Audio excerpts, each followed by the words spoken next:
এলাকার মানুষের ধারণা ছিল সে একজন ব্যভিচারী, এই পুরুষ, এবং সে ঘর থেকেও কখনো বের হতো না, সবসময় ঘরে সে থাকত। কিছুদিন পর যখন ওই বৃদ্ধ মারা গেল, এলাকার কেউ তার জানাজা পড়তে রাজি হলো না। জানাজা ছাড়াই তাকে দাফন করা হলো। তারপর দাফন বলতে যে গেড়ে রাখা বলে এরকম মাটি চাপা দিয়ে আসছে। ওই আল্লাহর ওলি তিনি স্বপ্নে দেখলেন আল্লাহ তাআলা গায়েব থেকে তাকে আওয়াজ দিলেন, আমার অমুক এলাকায় এক বান্দা ইন্তেকাল করেছে, ওর জানাজা হয় নাই, গোসলও হয় নাই, তুমি যাও ওখানে তার গোসল দাও, জানাজা দাও, এরপরে তাকে স্বাভাবিক নিয়ম অনুযায়ী দাফন করো। তিনি এবার নিজ এলাকা থেকে রওনা দিলেন। খুঁজতে খুঁজতে ওই ঠিকানা অনুযায়ী ওই এলাকায় পৌঁছালেন। এলাকায় যে ওই মুরব্বীর নাম বলতেছেন, সবাই চিনে, কিন্তু কেউ তাকে পরিচয় দিতেও ইচ্ছুক না, এতটা ঘৃণার পাত্র যিনি এলাকার মানুষের কাছে ছিলেন। শেষে বাড়ির কাছেই এক বৃদ্ধকে জিজ্ঞেস করলেন। তিনি বললেন যে হ্যাঁ আমি চিনি, কিন্তু আপনার পোশাকে তো মনে হয় আপনি একজন সম্ভ্রান্ত পরিবারের ছেলে, আপনি ওনাকে খোঁজেন কেন, ওনার সাথে আপনার কি দরকার? তিনি বললেন যে আপনি শুধু ঠিকানাটা দেন, তার বাসা কোথায় আর তাকে দাফন করা হয়েছে কোথায়। উনি বলতেছেন তাকে তো দাফন করা হয় নাই, মাটি চাপা দেওয়া হয়েছে। তিনি বললেন যে ওটাই আমাকে দেখান। দেখানো হলো।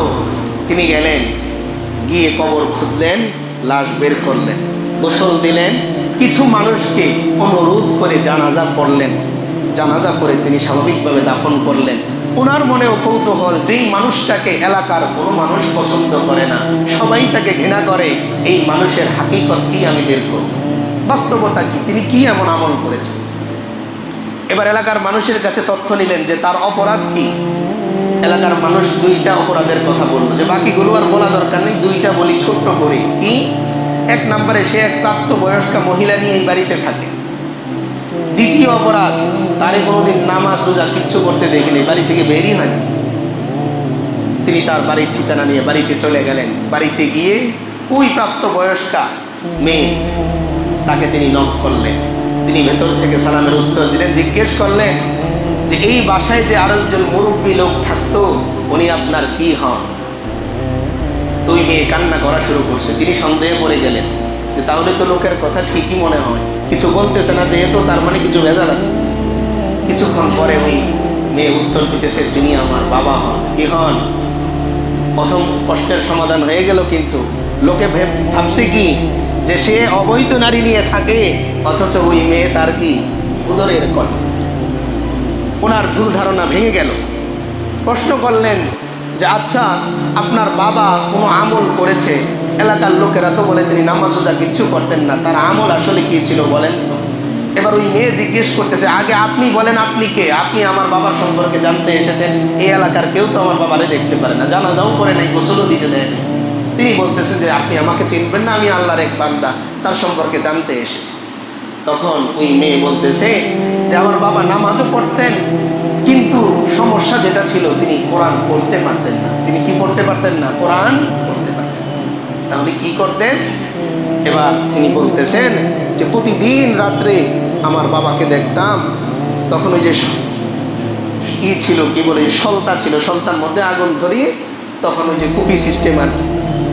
তো মেয়ে বলতেছে আমার বাবাকে দেখতাম এই সলতার মধ্যে আগুন দিয়ে কোরআন নিয়ে এরকম বসতেন, আর প্রতি লাইনে এরকম আঙুল ঘোরাতেন, আর বলতেন এই আয়াতের মধ্যে, এই লাইনের মধ্যে আমার রব যা বলেছে সব সত্য বলেছে, আমি সব মেনে নিলাম। এভাবে একটা একটা করে আয়াতে তিনি আঙুল ঘোরাতেন, আর প্রত্যেক আয়াতের পরে বলতেন এই আয়াতে আমার রব যা বলেছে সব তিনি সত্য বলেছেন, আমি আমার প্রত্যেকটা রবের কথাকে মেনে নিলাম। এটাই ছিল তারা।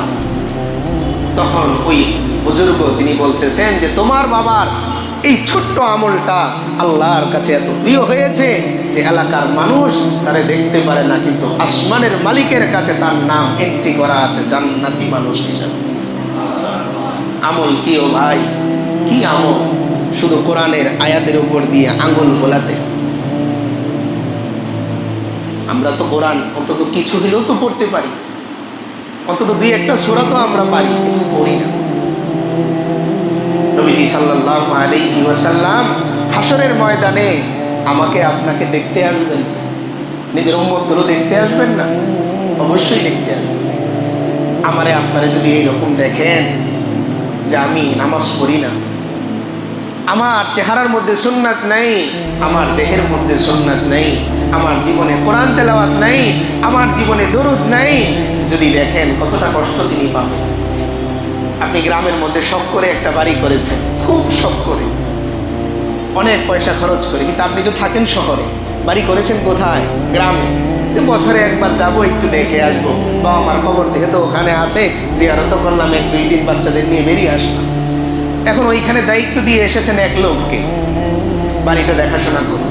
1 বছর পর গিয়ে যদি দেখেন যে বাড়ির ছাদ নাই, আপনি যে টাইলস করেছিলেন আপনার ওয়াশরুমে টাইলসগুলো নেই, আপনি যে উপরে ঝর্ণা লাগিয়েছিলেন বহু পয়সা খরচ করে, ঝর্ণাটা খুলে বিক্রি করে দিচ্ছেন।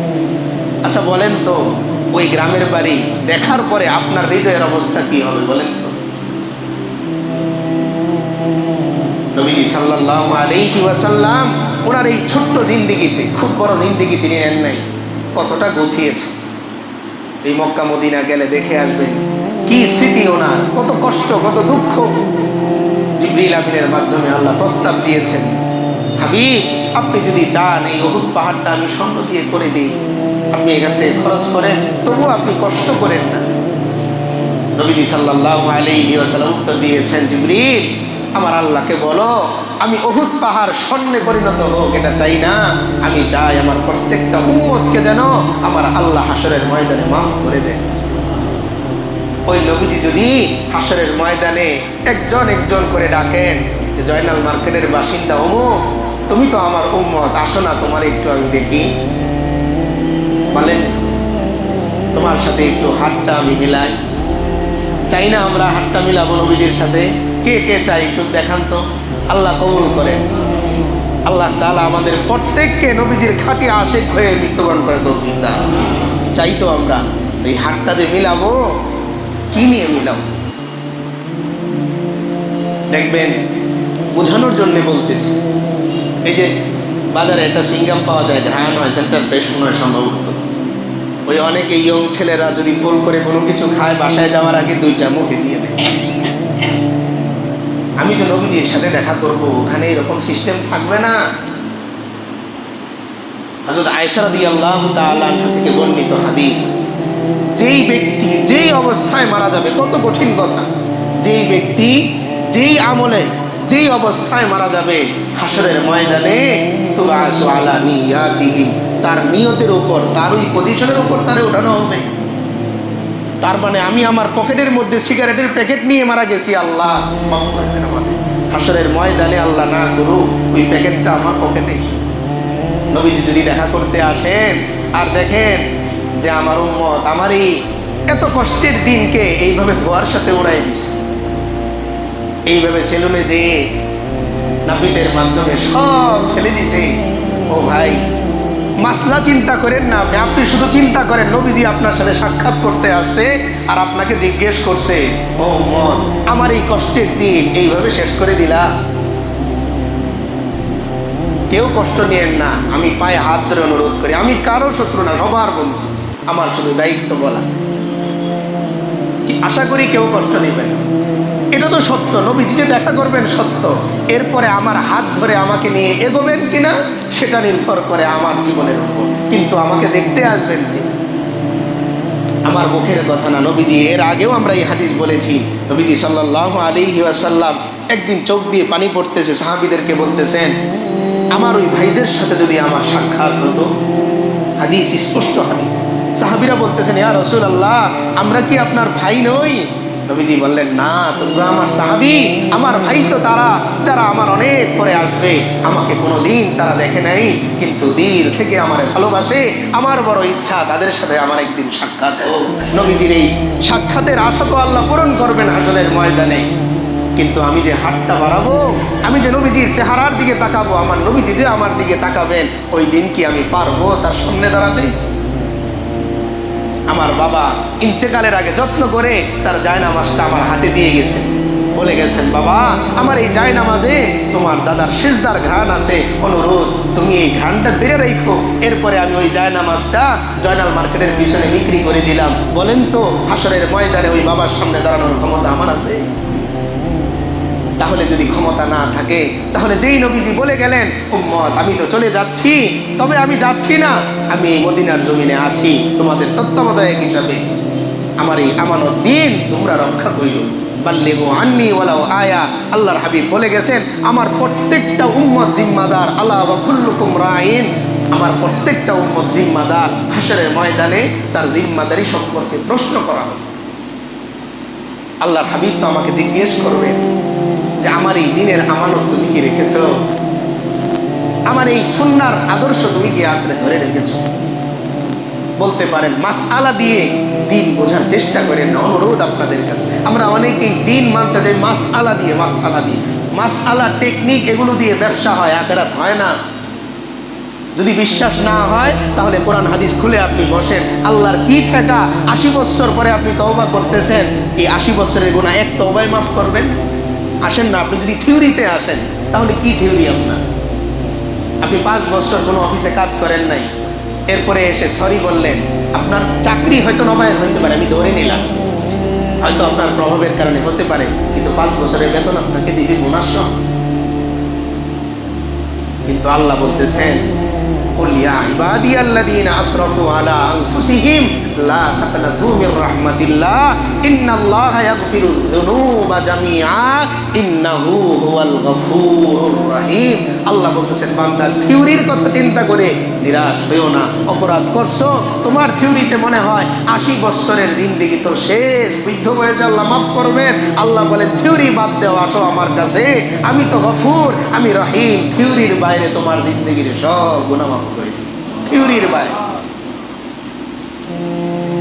এই জন্য আল্লামা ইকবাল রহমাতুল্লাহ এর একটা প্রসিদ্ধ কথা, তসবিহ নিয়ে জপতেছিলেন সুবহানাল্লাহ সুবহানাল্লাহ সুবহানাল্লাহ সুবহানাল্লাহ, তসবিহ রেখে দিছি। হিসাব করে করে আমি আমার আল্লাহকে কেন ডাকবো? ওনার প্রসিদ্ধ কথা, আমার আল্লাহ তো হিসাব করে আমারে দেন না। শ্বাস আমি যতটা চাই ততটাই দেন তা না, বরং যতবার দরকার ততবারই দেন। বলেন তো আজকে ফজরের সময় উঠে আমি আর আপনি কি বলেছি আল্লাহ আজকের সারাদিনের সব শ্বাস আমারে দেন? কেউ চেয়েছেন? কিন্তু আমরা শ্বাস নিচ্ছি কিনা?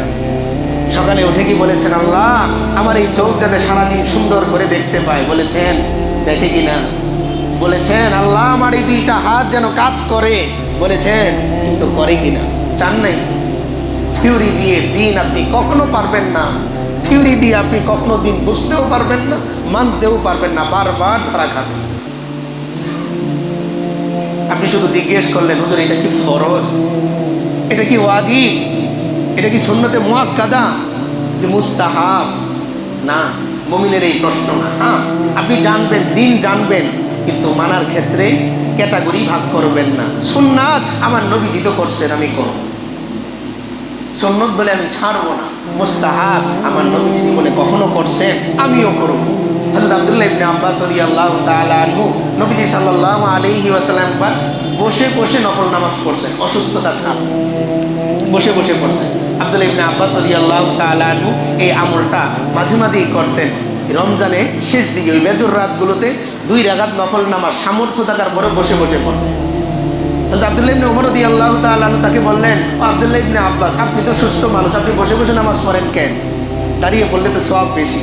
এবার আব্দুল্লাহ ইবনে আব্বাস রাদিয়াল্লাহু তাআলা আনহু মজার একটা উত্তর দিলেন, বললেন ও আমার ভাই শোনো, তুমি দাঁড়িয়ে পড়লে সওয়াব বেশি আমি মানি, কিন্তু আমি তো আমার নবীজির অনুসরণ করেছি, তোমার দাঁড়িয়ে থাকার সওয়াব আর আমার নবীজির অনুসরণ মিলে সমান বরাবর, বরং আল্লাহর কাছে আরো বেশি প্রিয়। এই জন্য হযরত আবু হুরায়রা রাদিয়াল্লাহু তাআলা আনহু যখন কথা বলতেন ওনার এটা আদত হয়ে গেছিল, নবীজি যে এখানে হাত নাড়াইতেন তিনি ওই কথা বলার সময় এখানে হাত নাড়াইতেন। এই জন্য হাদিসের একটা পরিভাষা আছে, হাদিসে মুসালসাল বলে। কি বলে এটাকে? আল হাদিসুল মুসালসাল। আলহামদুলিল্লাহ আল্লাহ তাআলার মেহেরবানিতে এটার উপর আমার পিএইচডি করা হয়েছে। 38টা রাষ্ট্রের বড় বড় শায়েখ যারা আছেন তাদের থেকে এটার স্বীকৃতি আলহামদুলিল্লাহ আমার আছে। বললাম এই কারণে শুধুমাত্র দোয়া নেওয়ার জন্য। তো এই হাদিসগুলো আসলে কি, অর্থাৎ নবীজি সাল্লাল্লাহু আলাইহি ওয়াসাল্লাম মুসাফা হাদিস বলার সময় কিভাবে মুসাফা করেছেন এটা পর্যায়ক্রমে দেখাতে দেখাতে দেখাতে দেখাতে এই পর্যন্ত এসেছে। অর্থাৎ আমাদের শায়েখ যখন আমাদেরকে এই হাদিস পড়িয়েছেন তখন উনি দেখিয়েছেন নবীজি সাল্লাল্লাহু আলাইহি ওয়াসাল্লাম কিভাবে মুসাফা করেছেন। উনি ওনার শায়েখ, উনি ওনার শায়েখ, উনি ওনার শায়েখ, এইভাবে দেখা যায়। সর্বশেষ হযরতে আবু হুরায়রা রাদিয়াল্লাহু তাআলা আনহু তিনি হাদিস বর্ণনার সময় বলেছিলেন, এই এদিকে আসো, আমার নবীজি যখন মুসাফা করতেন এইভাবে করতেন। এই হাদিসের সিলসিলা কোন পর্যন্ত? নবী সাল্লাল্লাহু আলাইহি ওয়াসাল্লাম আজওয়া খেজুর খাওয়ার একটা হাদিস আছে, সেইখানে আমাদের শায়েখরা আমাদেরকে আজওয়া খেজুর দিয়েছেন, জমজমের পানি দিয়েছেন। উনি যখন ওনার শায়েখের কাছে পড়ছেন এইভাবে আজওয়া খেয়েছেন, জমজমের পানি খেয়েছেন। উনি ওনার শায়েখ থেকে এইভাবে উপরে যেতে যেতে দেখা যায় হযরতে আবু হুরায়রা রাদিয়াল্লাহু তাআলা বলতেছেন, ও আমার ভাইয়েরা শোনো, নবীজি যেই দিন এই হাদিস বলেছেন ওই দিন আমাকে আজওয়া খেজুর আর জমজম খাইয়েছে। তো এটাও আমরা পড়ার চেষ্টা করবো। আজকাল বাজারেও পাওয়া যায় হাদিসুল মুসালসাল বলে, মুসালসাল হাদিস আর কি, অর্থাৎ যেগুলো প্র্যাকটিক্যালি আমলের মাধ্যমে বাস্তবায়িত হয়েছে, এই হাদিসগুলোকে কি বলে? আল হাদিসুল মুসালসাল। যাই হোক, আয়াত পড়েছিলাম, আয়াতের দিকে যেতে পারলাম না, এর আগে দুরূদ শরীফ নিয়ে শেষ হয়ে গেল। যেহেতু মাস লম্বায়, পুরো মাস জুড়েই কথা হবে, অসুবিধা নেই ইনশাআল্লাহ। তবে যেই কথাটা আমি আপনাদেরকে বোঝাতে চাইলাম, ওই যে মান সাল্লা আলাইয়া ওয়াহিদান সাল্লাল্লাহু আলাইহি আশরা। এই মাসে আপনি একটাই প্ল্যান করেন যে আমি নবীজির আশেক হব, শুধু মুখে না, কাজে। নবীজির আশেক হব কোথায়? মুখে না। আমি শুধু দুরূদ পাঠ করলাম, লম্বা লম্বা আমি কাওয়ালি পড়লাম আর দুরূদ পাঠ করলাম, আর নামাজের সময় বললাম ওযু নাই, ওযু করে আসি, এই দুরূদ না। এই দুরূদের হাকিকত হচ্ছে আমি কাজে বাস্তবায়ন করব। আমি কি করব? নবীজির আশেক মুখে না, দিলে হব, কাজে হব নবীজির আশেক। আপনি বললেন যে আমি অমুকের ছেলে, কিন্তু আপনার আচরণের সাথে আপনার বাবার কোনোটাই মেলে না। এলাকার মানুষ আপনার সামনে ভয়ে না বললেও পিছনে যেয়ে বলবে তার বাবার সাথে তো কিচ্ছু মিল নাই, মনে হয় না তার ছেলে হওয়ার কথা না, তার ছেলে হইলে ভালো হওয়ার কথা, বলবে এটা। আজকাল আমাদের অবস্থা হয়ে গেছে, আমার যদি জিজ্ঞেস করা হয় নবীজিরে কত ভালোবাসেন, জীবনের চাইতে বেশি। কিন্তু যদি বলা হয় যে নবীজির জন্যে পোশাকটা বদলাতে হবে, হুজুর চেষ্টা করবো ইনশাআল্লাহ। আল্লাহ হাবিব সাল্লাল্লাহু আলাইহি ওয়াসাল্লাম হযরত ওমর রাদিয়াল্লাহু তাআলা আনহু জিজ্ঞেস করছেন, ওমর বলো তো তুমি আমাকে কতটুকু ভালোবাসো? হযরত ওমর রাদিয়াল্লাহু তাআলা আনহু কিছুক্ষণ চোখ বন্ধ করে বললেন, ইয়া রাসূলুল্লাহ, আমি আমার পরিবার, সন্তান, যা কিছু আছে এই সব কিছুর থেকে বেশি ভালোবাসি। রাসূল সাল্লাল্লাহু আলাইহি ওয়াসাল্লাম বললেন, ভালোবাসা এখনো পর্যন্ত গ্যারান্টেড হয় নাই। ওমর রাদিয়াল্লাহু তাআলা চমকে গেলেন, সব কিছুর চাইতে বেশি ভালোবাসি, তাও হইল না। এবার তিনি চিন্তা করতেছেন, একটু পরে বললেন, ইয়া রাসূলুল্লাহ, আমি আমার নিজের জীবনের চাইতে আপনাকে বেশি ভালোবাসি। রাসূল সাল্লাল্লাহু আলাইহি ওয়াসাল্লাম বলেন, এইবার হয়েছে। লা ইউহিব্বু লা ইউমিনু আহাদুকুম হাত্তা আকুনা আহাব্বা ইলাইহি মিন ওয়ালিদিহি ওয়া ওয়ালাদিহি ওয়ান নাসি আজমাইন। যতদিন না আমার নবী আমার কাছে, আমার সন্তান, আমার স্ত্রী, আমার পরিবার, আমার দেশ, আমার রাষ্ট্র, আমার নিজের চাইতে প্রিয় না হতে পারবে কাজে, ততদিন পর্যন্ত আমি আর আপনি মুখের মুমিন, কাজের মুমিন না। এই জন্য আসুন এই রবিউল মাসে নিজেদেরকে একটু করি, সব দিক দিয়ে, শুধু দুরূদ শরীফ পড়ে না, পড়বো কাজেও বাস্তবায়ন করব, পড়বো কাজেও বাস্তবায়ন করব। এই মাসে যদি আমি আমার নবীজির একটা সুন্নাতকেও জিন্দা করতে পারি, তাহলে আশা করব আল্লাহর আদালতে আমি ক্ষমা পাওয়ার জন্যে নিজেকে যোগ্য বলে মনে করতে পারবো। অন্তত একটা সুন্নাত আমি কি করেছি, নতুন করে শুরু করেছি। আপনি পড়েন, নবীজির সুন্নাত পড়েন। এখন বাজারে বইয়ের অভাব নাই, ফোন যতক্ষণ আপনি স্ক্রলিং করেন ততক্ষণ একটু পড়েন, নবীজির সুন্নাহ নিয়ে শত শত বই আছে। তবে হ্যাঁ, এটা আমি আপনাদেরকে পরামর্শ দিব, পড়াশোনা করার ক্ষেত্রে, অন্তত দিন পড়াশোনা করার ক্ষেত্রে অবশ্যই একজন মুরব্বী আপনি রাখবেন। এটা আপনাদের কাছে আমার অনুরোধ। আপনার ছেলে যখন পড়াশোনা করে, ও যতই পারুক, আপনি কিন্তু একজন স্যারের ডিরেকশনে তাকে রাখেন, তাকে একটু বলেন যে ওই স্যারের কাছে যাও, স্যার থেকে খোঁজ নেন আমার ছেলের পড়াশোনার সিস্টেম ঠিক আছে কিনা, সে যা বুঝছে এটা ঠিক আছে কিনা। কিন্তু আমাদের মুশকিলটা হয় দিন বোঝার ক্ষেত্রে। আমি বাজার থেকে একটা বুখারী শরীফের বাংলা নিয়ে এসে পড়তেছি, আর নিজেকে আমি মনে করতেছি আমি মোটামুটি মুহাদ্দিস, এখন আশা করা যায় আমি হাদিস পড়াইতে পারবো না। কেউ কষ্ট নেবেন না। আপনি যদি ডাক্তারি পড়তে চান, আরেকজন ডাক্তারের সাজেশনে আপনাকে কি করতে হবে, পড়াশোনা করতে হবে। এই জন্য অনুরোধ, আমরা দিন সম্পর্কে যদি পড়তে চাই, আমি না করবো না যে আপনি বুখারী পড়েন না, পড়েন, অবশ্যই নবীজির হাদিস আপনি পড়বেন, কিন্তু অবশ্যই আপনার এলাকার ইমাম, মুয়াজ্জিন, খাদেম যারা আছেন না, ইলমের সাথে যারা সম্পৃক্ত, তাদেরকে কিছু পরামর্শ নিয়ে, যে হুজুর আমি তো এইটা বুঝছি, এই বুঝটা কি আসলেই ঠিক আছে কিনা। তো যাই হোক, অনেক কথা বললাম। আল্লাহ তাআলা এই প্রত্যেকটা কথা যেগুলো আমল করার মতো আমাকে সহ আমাদের সবাইকে আমল